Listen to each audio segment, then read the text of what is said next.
Well as को हम change कर दें, एज वेल एज के बदले हम लिख देते हैं अपार्ट फ्रॉम। ये जो चार्टर होते हैं ना, ये कॉन्स्टिट्यूशन में ही होते हैं, अपार्ट फ्रॉम द कॉन्स्टिट्यूशन। अब कॉन्स्टिट्यूशन में क्या होता है? कॉन्स्टिट्यूशन में लॉ ही तो होता है। Apart from the law and Wars, ऐसे कर दे। थोड़ा बहुत चेंज कर दिया नीचे, आगे तो बिल्कुल चेंज कर दिया, आगे बिल्कुल चेंज कर दिया, और उसके बाद सबका नाम लिख दिया, क्योंकि उनके नाम में तो कोई चेंज नहीं ला सकते ना, ये तो समझते ही हो, नाम में थोड़ी चेंज ला सकते हो। थोड़ा सा कॉम्प्लिकेटेड है बेटा, एक चीज ध्यान रखो।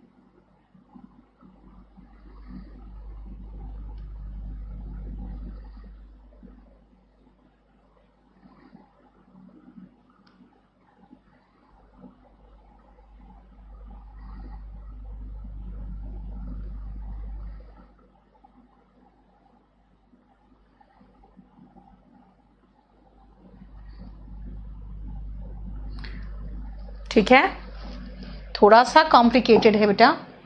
इथनोलॉजिस्ट होते हैं ना बेटा, जो नस्ल की पढ़ाई करते हैं। मैं बता देती हूँ क्या क्या पढ़ाई होती है। जो नस्ल की पढ़ाई करते हैं इथनोलॉजिस्ट होते हैं। एंथ्रोपोलॉजिस्ट जो होते हैं पूरे मानव की पढ़ाई करते हैं। देन जोग्राफर जोग्राफी की पढ़ाई करते हैं। देन आर्कियोलॉजिस्ट पुरातत्व विज्ञान यानी पुरानी जो चीजें हैं उसको पढ़ाई करते हैं। जियोलॉजिस्ट अर्थ की पढ़ाई करते हैं। साइकोलॉजिस्ट मानसिक पढ़ाई करते हैं कि हाँ किस तरह के लोगों का मनस्थिति होता था।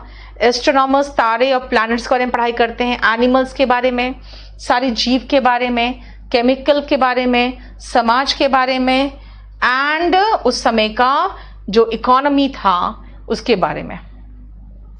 अब जब सब कुछ मैंने अपना नहीं लिखा, जो सोशोलॉजिस्ट ने किया है वो ले लिया, इकोनॉमिस्ट का ले लिया, जोग्राफर का ले लिया, है ना। इससे क्या होता है ना, उसका जो डिस्टॉर्ट करने की हिस्ट्री इंटेंशनली या अनइंटेंशनली, जानबूझकर या बिना जाने, है ना। देखो बेटा संजीव, सबसे मेन चीज क्या है, जो क्वेश्चन पूछा जा रहा है उस पर रिलेटेड तो आंसर लिखना पड़ेगा ना। अब आप कहो कि इसको आसान कैसे करें, तो आसान पैराग्राफ कई आए हुए। 2019 का मैंने लेटेस्ट उठाया, थोड़ा सा डिफिकल्ट है ये, क्या करूं मैं बताऊं। What are the dangers associated with new history? अब न्यू हिस्ट्री से डेंजर क्या क्या एसोसिएटेड है देखते हैं। देयर आर डेंजर्स, लो आ गया देयर आर डेंजर्स। ठीक उसके नेक्स्ट पैराग्राफ में बच्चों को पैराग्राफ वाइज आंसर मिल जाता है, पता है, लेकिन होता क्या है ना, वो सीधा सीधा कॉपी एंड पेस्ट मार देते हैं और इसीलिए सारे मार्क्स कट जाते हैं। आप लोग को सिर्फ क्वालिफाई करना है यार। आपको क्वेश्चंस का आंसर मिल गया ना, थोड़ा अपनी ओन लैंग्वेज में थोड़ा सा वहां से लिया, थोड़ा सा अपना लिया, मिला जुला के लिख दो, पास कर जाते हैं। ये बहुत बड़ी चीज नहीं है। क्या एसोसिएटेड है न्यू हिस्ट्री के साथ डेंजर, पहले वो देख लें। चलो रुको देखते हैं।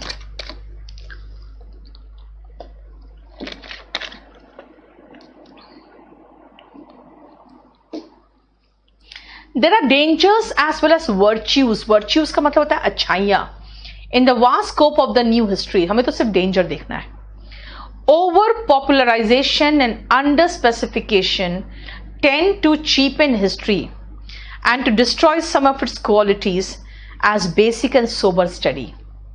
यानी कि न्यू हिस्ट्री जो है ना, इसमें किसी चीज का ओवर पॉपुलर कर दिया और किसी चीज को अंडर स्पेसिफाई कर दिया, इससे हिस्ट्री चीप हो जाता है ना। इसके कुछ क्वालिटीज होते हैं जो खराब हो जाते हैं।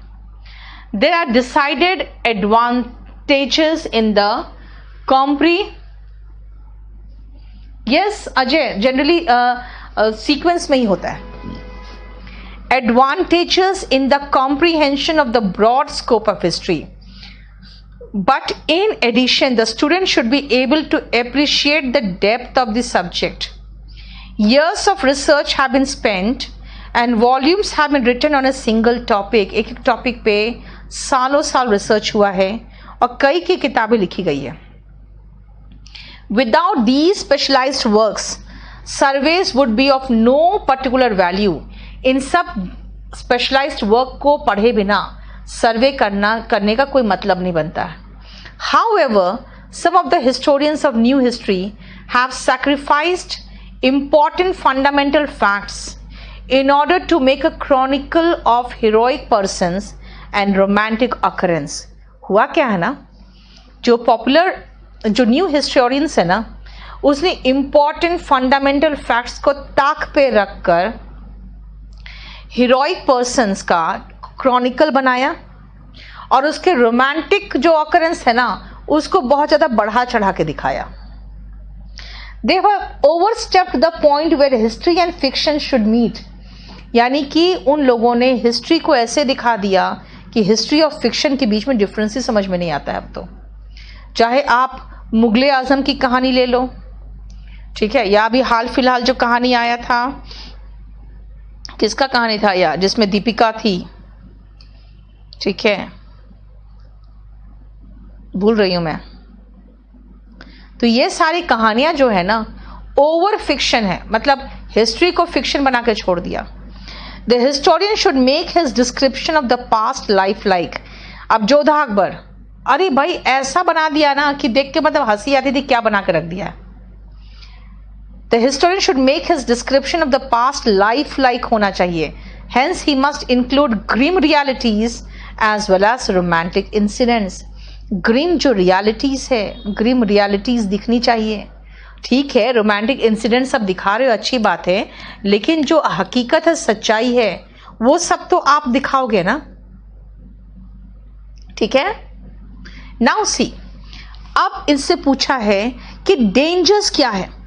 डेंजर्स इस बात का है कि ये लोग एक तो किसी भी चीज को बहुत ज्यादा बढ़ा चढ़ा देते हैं और किसी चीज को अंडर स्पेसिफाई कर देते हैं. दूसरा प्रॉब्लम क्या है इनमें, ये क्या करते हैं, इंपॉर्टेंट फंडामेंटल फैक्ट्स को सैक्रिफाइस कर दिए. देखो लास्ट के 4 लाइन इंपॉर्टेंट है. और ऐसा क्रॉनिकल बना दिए हिस्टोरिक पर्सन्स का और रोमांटिक अकरेंस का कि वो हिस्ट्री के बदले में फिक्शन लगने लगता है ना. और ये है जो उन लोगों ने गलत किया है, ये डेंजर्स है. ठीक है ना. इन्होंने ग्रिम रियलिटीज को इंक्लूड नहीं किया.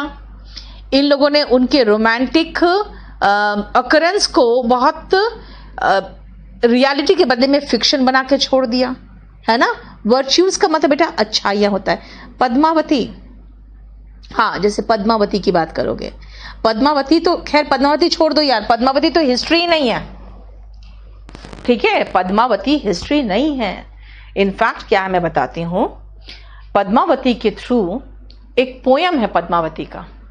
उस पोयम के थ्रू उस समय जो रानियां किस तरह से जोहर में जलती थी, है ना, और किस तरह से राजा जाके मरते थे और रानियां फिर जोहर में जाती थी. सारी की सारी रानियां दिखाया, प्रेग्नेंट औरत है, बूढ़ी है, जवान है, सब जाके आग के कुंड में कूद रही है. उस पोयम के थ्रू उस समय के शासन काल में जैसे राजपूत राजाओं के पत्नियों के साथ अपनी इज्जत बचाने के लिए जो किया. यस, बाजीराव मस्तानी की बात कर रही हूँ. बाजीराव मस्तानी का जो कहानी है उसको बहुत ज्यादा फिक्शन बना के छोड़ दिया है ना. हालांकि दोनों में बहुत प्यार था. मतलब आप हिस्ट्री भी पढ़ोगे तो पढ़ोगे कि बाजीराव मरा है, तुरंत मस्तानी मर गई थी. और इनके जो बच्चे थे उसके बाद इन दोनों का जो औलाद था, उस समय तक तो खैर अंग्रेज आ गए थे, फिर कुछ कुछ चीजें थी. ठीक है, लेकिन बात क्या है ना, ये सब चीजों को इतना ओवर एग्जैजरेट कर दिया गया ना कि जो हिस्ट्री था वो छुप गया. बाजीराव के आप इतने सारे उसके वीरता की गाथा है, कुछ नहीं दिखा के बाजीराव और मस्तानी बस इन्हीं को दिखा रहा है. यार क्या उसने जिंदगी भर खाली प्यार ही किया था क्या? उसने कोई अच्छे काम नहीं किए थे क्या? या उसने कोई जो कहते हैं हिम्मत वाला काम नहीं किया था क्या? ठीक है। और जहां तक पद्मावती की बात है तो पद्मावती का जिक्र कहीं पर भी हिस्ट्री में नहीं है। वो तो एक पोयम था, जिस पोयम के थ्रू राजपूतानियां जो होती थी, उनके जो वीर गाथाएं थे, उनको एक पोयम का रूप दिया गया। तो बस अब जैसे मैं आपको बताती हूं, कैसे मैं आपको समझाती हूं, अपनी बात बताना चाहती हूं। गजेंद्र हो जाएगा आराम से बेटा, थोड़ा सा खाली मेहनत करो बस। आप रीडिंग की आदत शुरू कर दो। अब मुझे लगता है 1-2 दिन के बाद मैं आपको न्यूज़पेपर का दिखा दूंगी कैसे रीड करना है। मैं आपको बताती हूँ रीजन कैसे एग्जैजरेशन होता है। बहुत सारी महिलाएं हैं भारत में जो संतोषी माँ की पूजा करती है, बहुत सारी महिलाएं। आपको मैं बताऊं, संतोषी माता करके हमारे ग्रंथ में या हमारे उसमें जो हिंदियों के हमारे जितने भी है ग्रंथ हो, चाहे जितने भी हो, आप कहीं पर संतोषी माता का जिक्र नहीं देखोगे। 1972 में एक पिक्चर आया था जय संतोषी माँ, ठीक है। उसमें सिर्फ यही दिखाया गया था कि भाई इंसान में संतोष की भावना होनी चाहिए और उसको भगवान के रूप में एक दिखा दिया गया था। अब हुआ क्या, उस समय से हिंदू संतोषी माँ की पूजा कर रहे हैं। पता नहीं कहां से संतोषी माँ आ गई, नहीं समझ में आया। उसी तरह से जैसे शेरावाली हम लोग जाते हैं जो वहां पे, ये एक पिक्चर था, ये शबाना आजमी और राजेश खन्ना की पिक्चर थी, जिसमें उसका बच्चा दिखाया था कि दोनों बच्चे बहुत ही कमीने निकले हैं बाद में। तो वो दोनों बेटों को, मतलब उसमें से एक बेटा जब छोटा था, बहुत छोटा था और वो बीमार था, उसको लेके दोनों पैदल ऊपर चढ़े हैं वो लोग, और कटरा से कैसे पैदल चढ़े हैं ऊपर जाके भगवान का जब पूजा किए, उसके बाद उसका बच्चा रोना शुरू करता है क्योंकि उसका बच्चा बेहोश था और उस समय उसका बुखार उतर जाता है और रोना शुरू करता है। उस पिक्चर के बाद से जानते हो, ये जो लोग जाना शुरू किए हैं ना शेरावाली के दर्शन के लिए, उसके बाद से ये शुरू हो गया। उसके पहले कोई हो हल्ला नहीं था वहां के लिए, और उसके बाद से ये सारा चीज शुरू हो गया। तो होता क्या है ना, कुछ चीजें हिस्ट्री में कहीं नहीं है लेकिन वो डिस्टॉर्ट करके लगाया गया है। इसीलिए आओ यहां पे, अगर मैं इस क्वेश्चन की बात समझाने के लिए आपको इतना कुछ समझाया कि dangers associated with new history, ठीक है, dangers associated with new history, वो है क्या,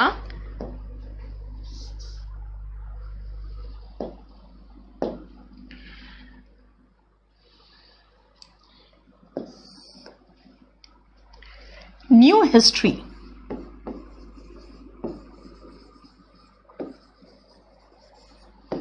has certain, अब देखो मैं क्वेश्चन से रिलेट कर रही हूं पहले, dangers associated with it,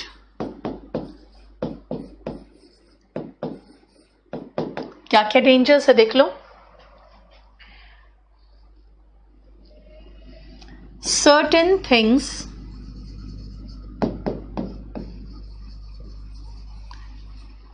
have been over popularization and under specification, मतलब बढ़ा चढ़ा के दिखाया गया है और कुछ चीजों को बहुत छोटा किया गया है। have been, मैं लगा दूं एक word, blown out of proportion। Blown out of proportion का मतलब ही होता है ओवर पॉपुलराइजेशन, वहीं बढ़ा चढ़ा के, and certain events have been, क्या किया गया, छोटा कर दिया गया, शॉर्टेंड, ठीक है।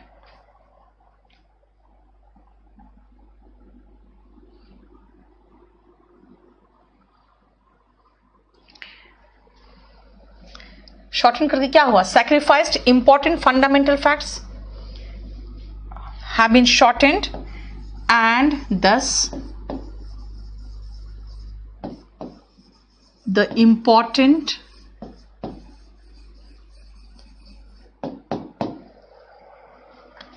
फंडामेंटल जो फैक्ट्स थे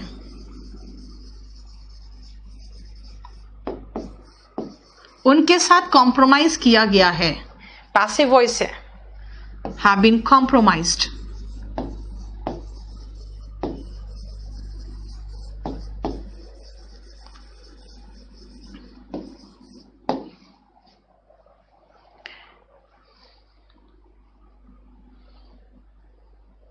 जो रोमांटिक अकरेंस है, history and fiction should meet, यानी कि सर्टेन रोमांटिक इंसिडेंट्स, अकरेंस को हम इंसिडेंट्स लिख सकते हैं क्योंकि घटनाओं की बात हो रही है। Incidents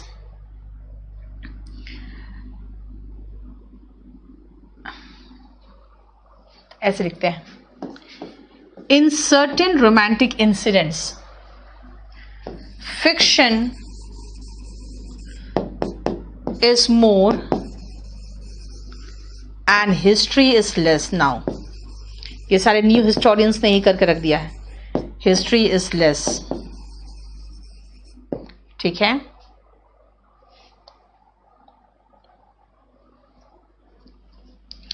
The historian should make his description of the past lifelike. History is less. उसके बाद लिख देती हूं मैं,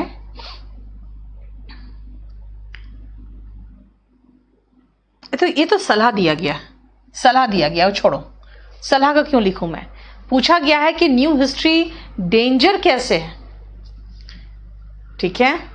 yes Virendra, box office collections के लिए, लेकिन बेटा एक बात है, प्रॉब्लम है, आप अपने मर्जी से अपने दिमाग से कुछ भी नहीं लिख सकते हो, है ना, कुछ भी नया चीज इंक्लूड नहीं करोगे। यहां बॉक्स ऑफिस कलेक्शन नहीं दिया गया है।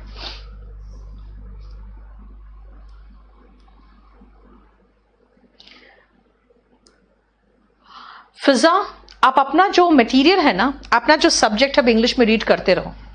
जितना बेसिक इंग्लिश था मैंने सिखाया आपको, आप रीड करते रहो। आपको अपना सब्जेक्ट से रिलेटेड जितने वोकैबुलरी होंगे ना बेटा, वो धीरे धीरे आपको आता चला जाएगा, ठीक है। अगर आपको 2 साल के बाद देना है तो आप अपना स्टडी मटेरियल रीड करना शुरू कर दो इंग्लिश में, आराम से हो जाएगा, ठीक है। अब देखो क्या है, न्यू हिस्टोरियंस ने क्या किया, देख लो।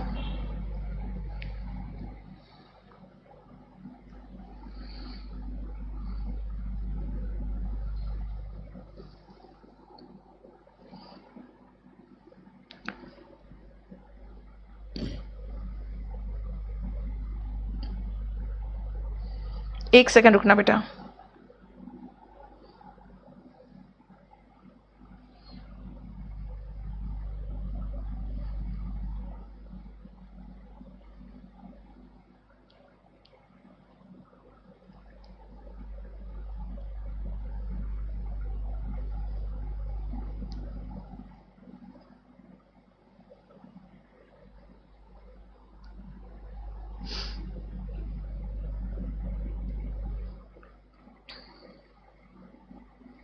ठीक है, अब आओ इसमें समझो ध्यान से मैं क्या बताना चाह रही थी आपको।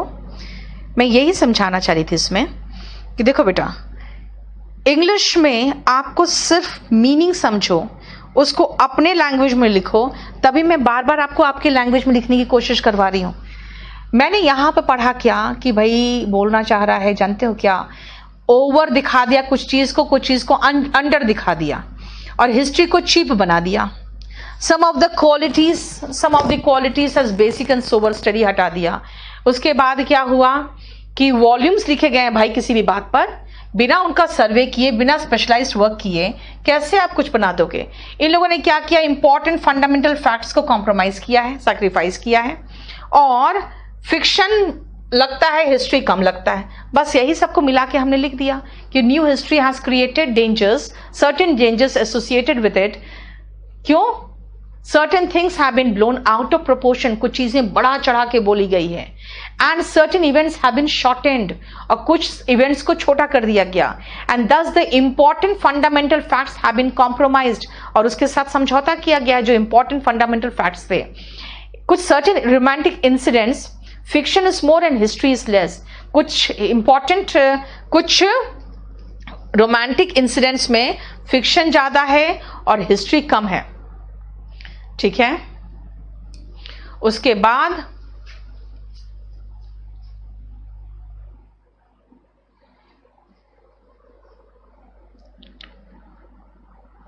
बस हो गया, काफी है ये, ठीक है।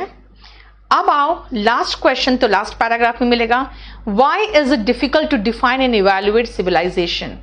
देखो लास्ट पैराग्राफ है, difficult to evaluate and define civilization, difficult क्यों है। One of the important aspects of the new history is the emphasis upon man's cultural development, popularly termed civilization. Civilization is difficult to define and evaluate. क्यों? अब यहीं से तो answer होगा। Just where it began and where man's action and thoughts became human is impossible to determine. यानी कि कहां पर man का action and thoughts human बना, ये हम नहीं समझ सकते। यार हम लोग तो जानवर ही थे ना, हम लोग तो बंदर ही थे। अब yes to exaggerate, yes Sumit, लेकिन कब हम इंसान ब्लोन आउट ऑफ प्रोपोर्शन, मतलब बेटा जितना प्रोपोर्शन होना चाहिए उससे ज्यादा बड़ा कर दिया गया है ना, और कुछ चीज को शॉर्ट कर दिया गया। कब हम इंसान की तरह सोचना शुरू किए ये तो हम बता ही नहीं सकते। Man like animals has senses but some are less acutely developed. हमारे में कुछ सेंसेस है लेकिन कुछ बहुत कम डेवलप्ड है। मैन इमोशंस भी है, most of which are present but latent in animals, animals में ये दिखते नहीं है। Comfort seems to be the chief goal of the lower forms of animal life. Lower form of animal life में जो comfort है वो चीफ गोल है। But man pushes beyond that towards something that he has difficulty in defining. लेकिन man pushes beyond that towards something that he has difficulty in defining. This intangible something may be called civilization. आप professor लिम ने क्या कहा है? That civilization is the product of our higher qualities as exercised first by original and superior individual and then accepted or followed by the sufficient number of human beings. Civilization है ना, जो ऊपरी लोग होते हैं, जो हायर क्वालिटी के लोग होते हैं, वो पहले अडॉप्ट करते हैं और फिर नीचे वाले लोग उसी को फॉलो करते हैं। ठीक है, जैसे दहेज प्रथा देखे थे, पहले तो राजा लोग में हुआ करती थी, फिर लोअर कास्ट में भी और गरीबों में भी होने लगा, है ना। Buckle had that moral and intellectual progress is the basis of civilization. Emerson believed that civilization is progress. अब इतना लंबा चौड़ा बोलने की हमें तो जरूरत ही नहीं है। हमसे से पूछा गया है Why is it difficult to define and evaluate civilization? क्यों डिफिकल्ट है? आंसर सीधा ऐसे होगा, It is difficult to define and evaluate civilization because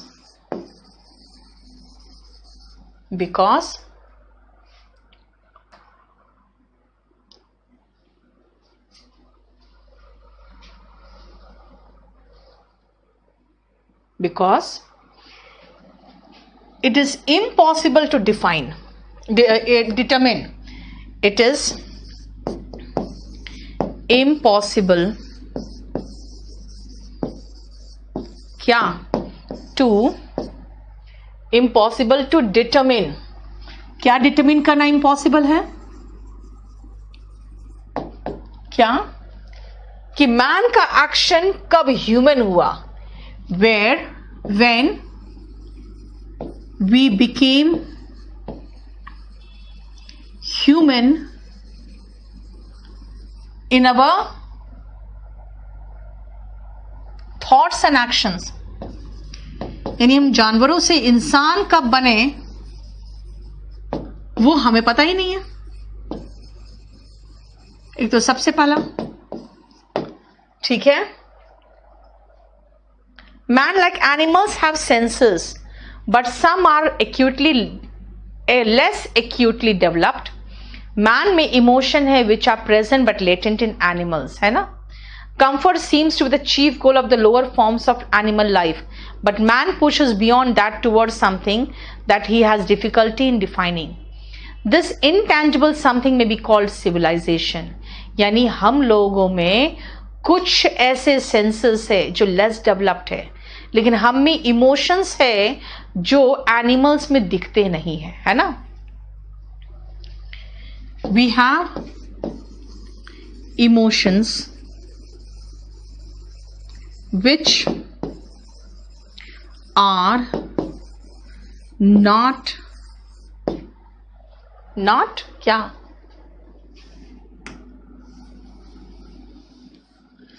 very clearly seen in animals, है ना, जो बहुत क्लियरली एनिमल्स में नहीं दिखते, लेकिन हम में भी कुछ ऐसे सेंसेस है जो लेस डेवलप्ड है. एंड वी हैव, एंड नहीं लगाते, बट लगाते हैं.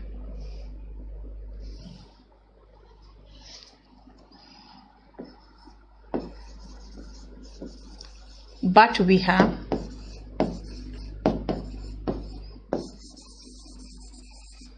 some less developed.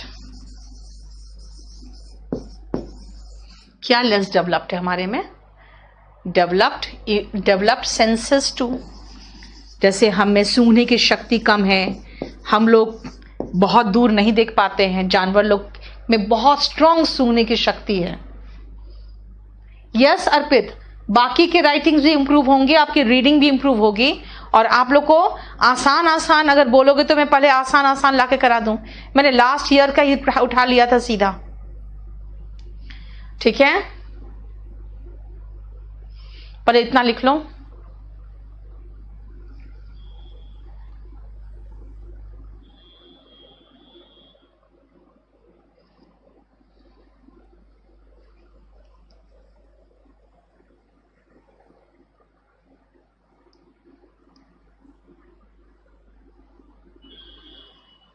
ठीक है.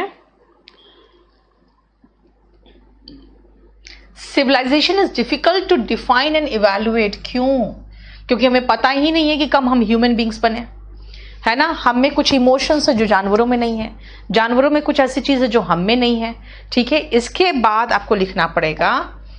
इसके बाद आगे आओ नीचे, यहां पे देखो, दैट सिविलाइजेशन इज प्रोग्रेस. लेकिन इसने क्या कहा है? That it is the progress and predominance of science.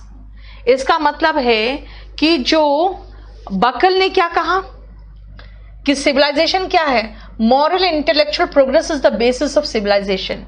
यानी बकल हो, एमर्सन हो, और उसके बाद एक और बर्ट्रैंड हो, इन सब ने सिविलाइजेशन का अलग अलग डेफिनेशन दिया है.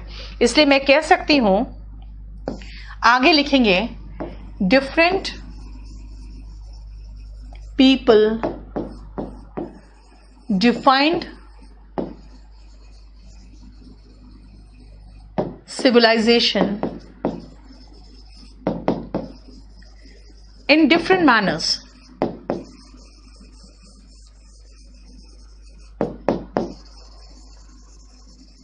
ठीक है, different manners. जैसे कि for example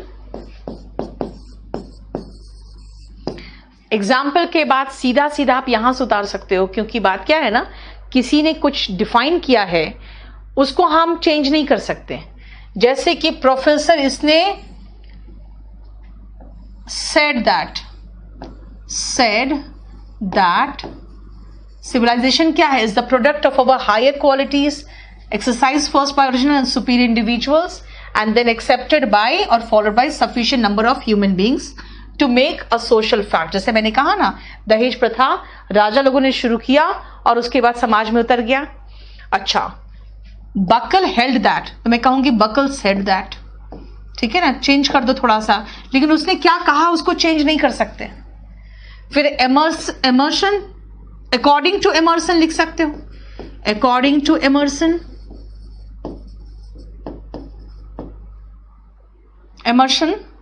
civilization is progress, and Bernard Russell के according said that civilization is a modern philosophy. अच्छा,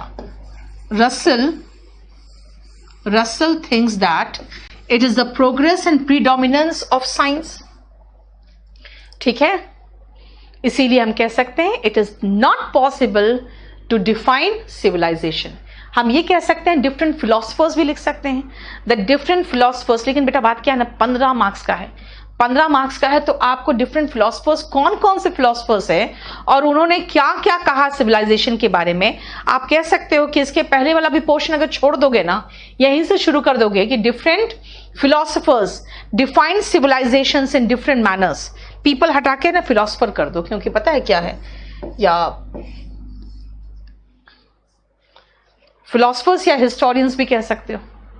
ठीक है, define civilization in different manners. For example के बाद आपको चारों फिलोसफर्स के बारे में लिखना पड़ेगा, तब फिर लिखोगे so it is difficult to define civilization, है ना, it is difficult to define civilization. आप ये मेंशन कर सकते हो कि why it is difficult to define and evaluate, because according to different philosophers the definition of civilization was different। उसके बाद चारों का लिख के लिखोगे so it is difficult to define and evaluate civilization। चारों philosophers ने क्या क्या कहा है वो चारों लिखने के बाद लिख सकते हो, hence it is difficult to define and evaluate civilizations। क्योंकि हमें खुद ही नहीं पता हम कहाँ शुरू किए हैं, हम कब ह्यूमन बींग्स बने, हमें ये भी नहीं पता है ना। हमारे में कुछ ऐसे क्वालिटीज जो जानवर में नहीं है, जानवर में कुछ ऐसे क्वालिटीज है जो हम में नहीं है, और डिफरेंट फिलोसफर्स के according civilization were different. One according to so and so philosopher civilization ये है, according to the second philosopher civilization ये है, according to so and so philosopher civilization ये है। और इसीलिए because of different definitions we can not just say that civilization means something that is one, है ना। पीपल का मतलब कॉमन पीपल हो गया। अब सुनो, पीपल का मतलब हाँ ठीक है, फिर इसको हिस्टोरियंस और लगा सकते हो। अब देखो ध्यान से, ये 5 क्वेश्चन है, बड़ा बड़ा आंसर ही लिखना पड़ेगा, कम से कम एक एक पैराग्राफ भर के, तब जाके 15 मार्क्स की बात करोगे। अब आप लोग एक काम करो, नेक्स्ट क्लास के लिए प्रेसी करके आ जाओ, प्रेसी रीड करके आ जाओ। और एक चीज है, मैं उस दिन ये प्रेसी का प्रिंट आउट निकाल के आऊंगी मैं, क्योंकि मैं प्रेसी हाथ से देखूंगी और मैं बोर्ड में लिखूंगी, क्योंकि यहाँ पे कभी इधर लिख रहे हैं कभी इधर लिख रहे हैं, इससे मजा नहीं आ रहा है। तो कम से कम मैं आंसर बना के देने के पोजीशन में आपको रहूं। ठीक है, तो आप लोग भी अपना प्रिंट आउट निकाल के रखना, ताकि हम जब रीड करें तो आपके हाथ में वो प्रिंट आउट हो। ठीक है ना। नेक्स्ट क्लास में परसों हम लोग प्रेसी करेंगे एंड गो थ्रू दिस